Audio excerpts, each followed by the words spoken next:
Where's your llama? There's your llama. Well, good morning, folks, and welcome back to the farm. As you can see, I just fed the piggies their breakfast. They're gonna have a great time today. It's just a beautiful, gorgeous, sunny day today. Charlotte's Playhouse, that's what's on the agenda today. It's gonna get $1 million makeover. We've had an old barn-style garden shed that we converted to a playhouse for, in the process of converting to a playhouse for her. And so there's a side deck and a back deck, and a little bit of a tunnel and a slide and all that stuff that we're trying to configure there. So today's job is to get a handrail built so that it's a little bit safer. So another thing we got to get done today is get the big chicken tractor hauled out and get the tarp on it. I'm thinking the meat chickens, we're going to get them all in that big chicken tractor because it's probably twice the size of the brooder they're in right now. Get them in there, get them on grass, get them some sunshine. And then when we're certain that the weather's not gonna fool around, we'll get them into the individual smaller chicken tractors. This way, at least I can ferry them in at night if the forecast is looking like it's gonna get kind of gross. There is next Tuesday, it's forecasted to get down to 2 degrees at night, so not super cold, but I mean, you know, these chicks just feathered out, so there's obviously, you know, we just want to be sure. We don't want to kill anybody unnecessarily. So this is the $1 million playhouse, as I was talking about. It's not much to look at, but we're working on it.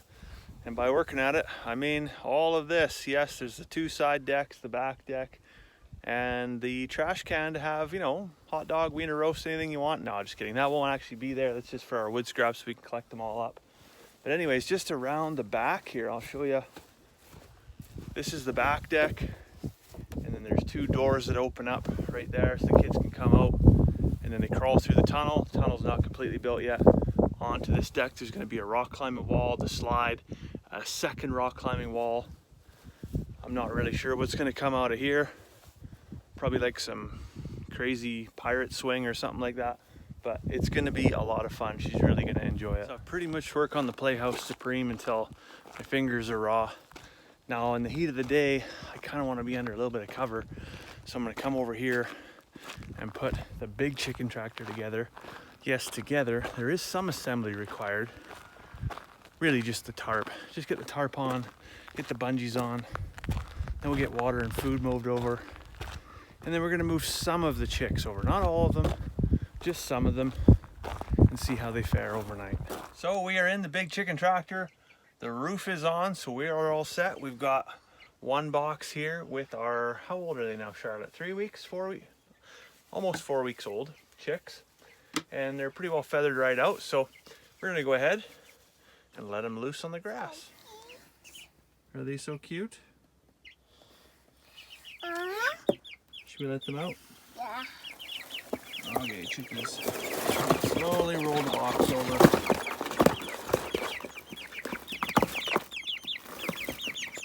There you go.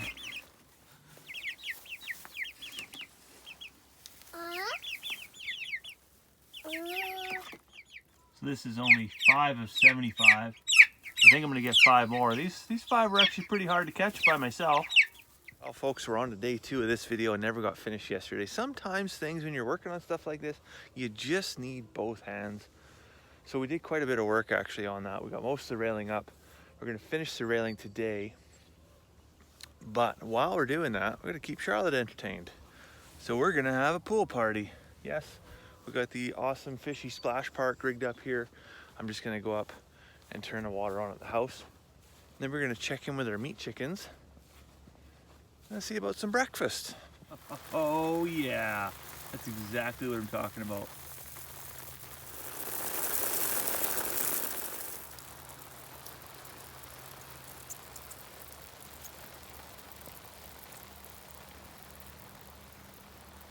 I think we're watering the lawn at the same time. Win-win. So we'll just check in on our meat chickens in the chicken trailer park over here. Last night it was about 6 degrees Celsius, I should clarify. Don't want the American folks thinking we're putting them in the freezer already. But yeah, I can hear lots of chirping, so we didn't kill everybody. No, it looks like everybody's doing good this morning. We put 11 chicks in here last night. I'd intended to put 10, but it's kind of in the frenzy of trying to get them in the crate and get them moved over. I ended up grabbing 1 extra. But that's fine. You can see they've got lots of grass in here. These first few days, we're gonna keep them on the same spot just until they kind of weather the grass. They won't eat it all down. They won't poop on all of it, but they will kind of weather it just from walking on it, and then we'll make the move. I think after about a week of being in here, we'll be ready to move them every single day. Charlotte, what's that? A swimming pool. A swimming pool. Wee, wee, wee. Do you love it? Wee, wee, wee, wee, wee, wee, wee, wee. Bass, water, bass toys, bass toys, bass toys, bass toys, bass toys, bass toys. All right, so I'm back in here now in the big chicken tractor, and I was really contemplating earlier, and even yesterday I was kind of agonizing over when's the right time to get all of the birds out on grass. So last night we did run the 11 in here. It got down to about 6 degrees, and they did fantastic. And so today is actually 22 degrees. It is a sweltering hot day today. Tomorrow's scheduled to be 22 degrees again. You know, trust the weatherman's being honest with us this time, with overnight lows of around 10 to 12 degrees. So if that's the case, then these chicks are going to fare out great. And as you can see, yeah, we've got way more than 11 in here now. I just went with my box and just grabbed them all and brought them over. So all 75 are in the chicken tractor right now. And in a few days, we'll obviously split them up. So this chicken tractor here is 140 square feet. So the 2 square foot rule, we're pretty close to that. But they're really little right now, so it's not a huge concern. And then, like I said, in a few days, you can see the next chicken tractor over, and there's one right beside it too.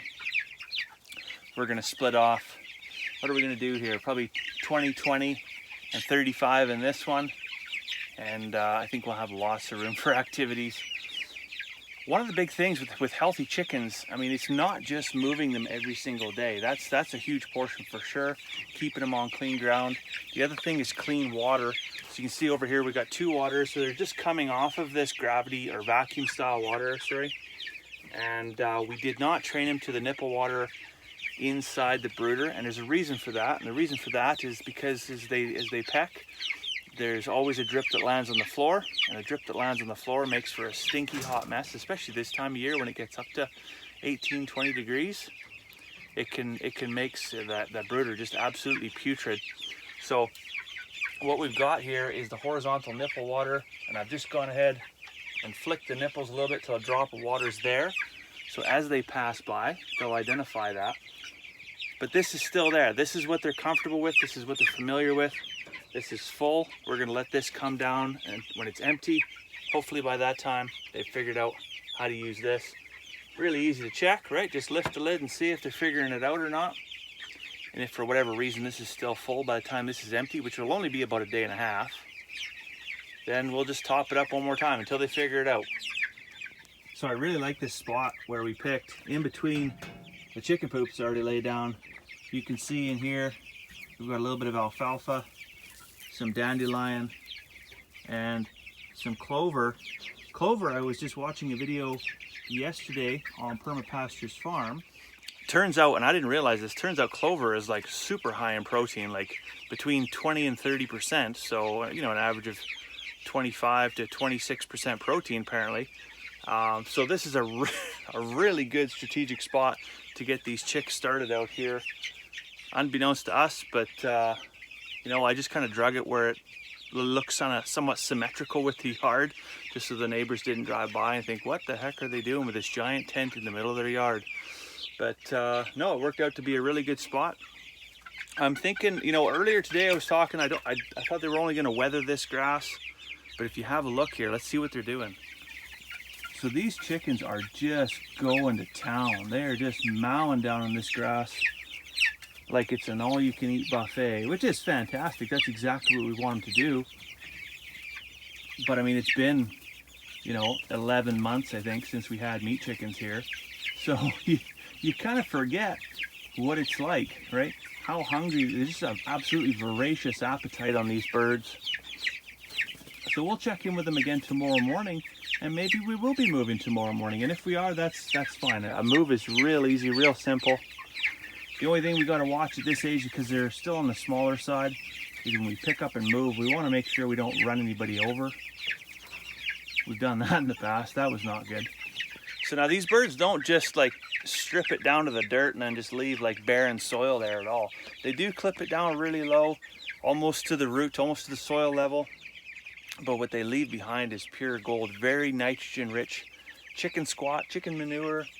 And you'll see where they go over the course of summer. We'll show you a few times where they go, and then you give it a couple weeks and it pops up. Oh, apparently the cat got near the coop here.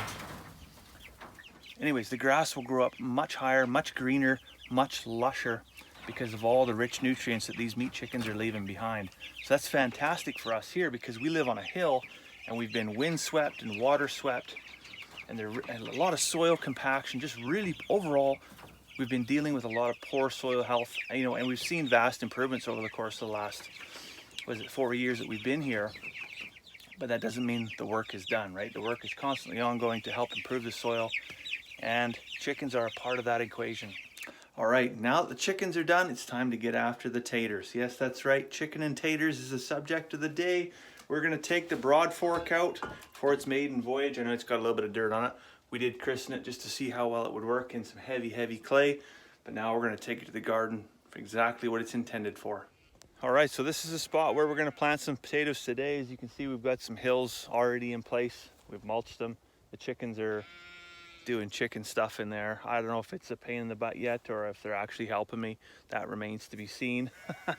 But I was over here yesterday, and so last year we added probably to this section of garden about 40 yards of organic material. So a lot, a great deal.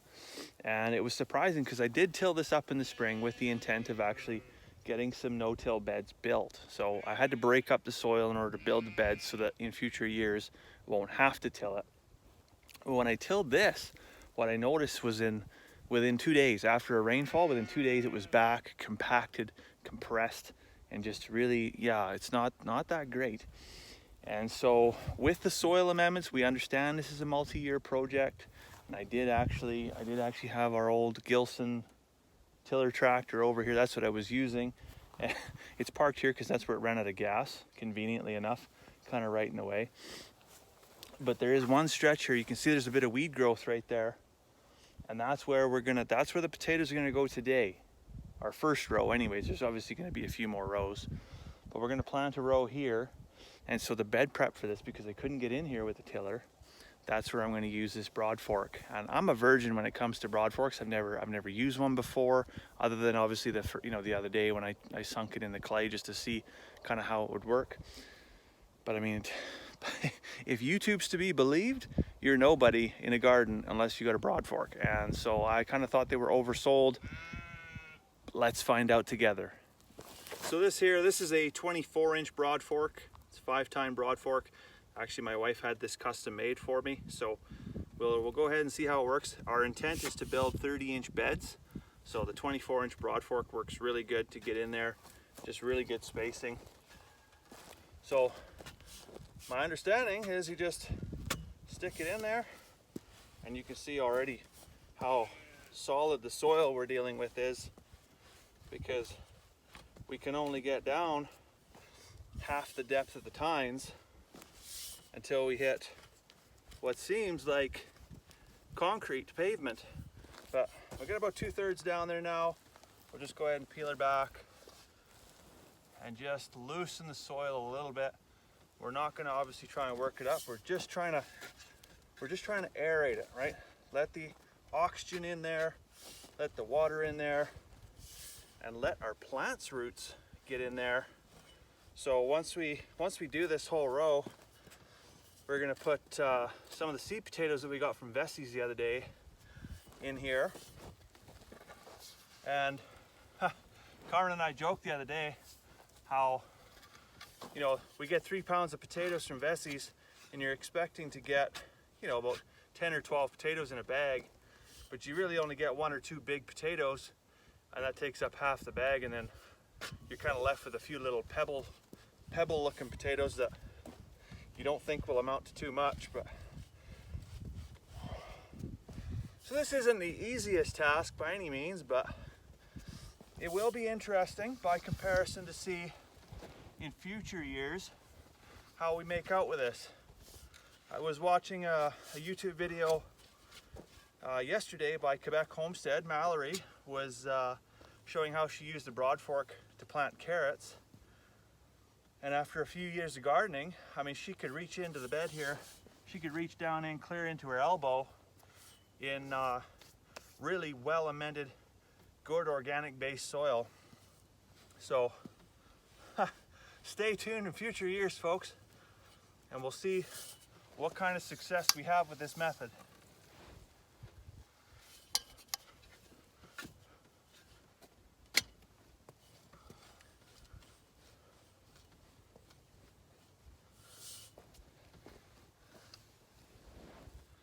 All right, so our row is broad forked. Now I know you're probably saying, well, that doesn't look like much. Well, you're right, it doesn't look like much, but trust me, my heart rate's saying it was much. There was a lot of work went into that, but that's the first row done. All we really did is loosen the soil, aerate the soil. And one thing I did learn, because this Broadfork has aluminum handles, yes, the aluminum comes off quite easily and will turn your hands black. So that's interesting. Now, of course, my face is itchy and I just want to yeah, that's not going to be good.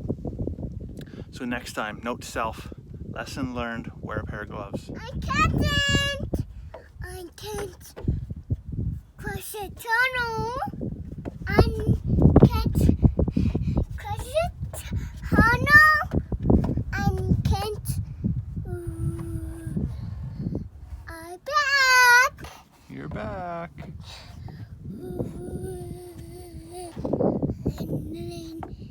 Then we.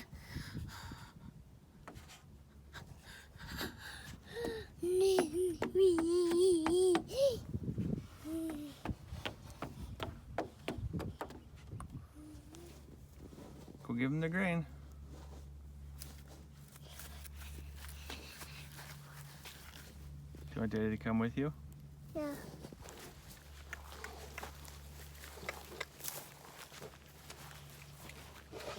Hey, Mr. Ball.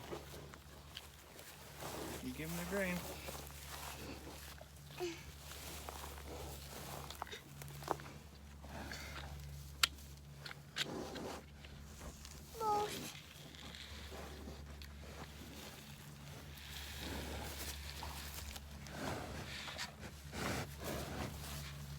Pull the bucket out of there, okay? Good job. Here's your bucket, sweetie. What tail?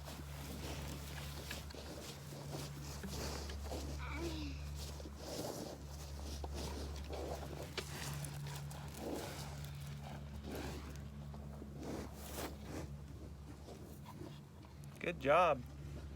Well, folks, I think this is it. This is the last row of potatoes that's gonna go in. We have no more seed potatoes left, so this is Norland, these last two rows. Getting that in just in time, actually, because the mosquitoes are coming out and they are hungry. As you can hear in the background, Carmen's just going to town on the new zero-turn lawnmower. We just picked that up from Kubota here. Well, we didn't pick it up. They dropped it off, actually. Super convenient.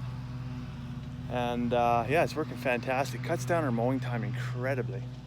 Speaking of Kubota, man, oh man, I heard today on Justin Rhodes' channel that Kubota actually gave him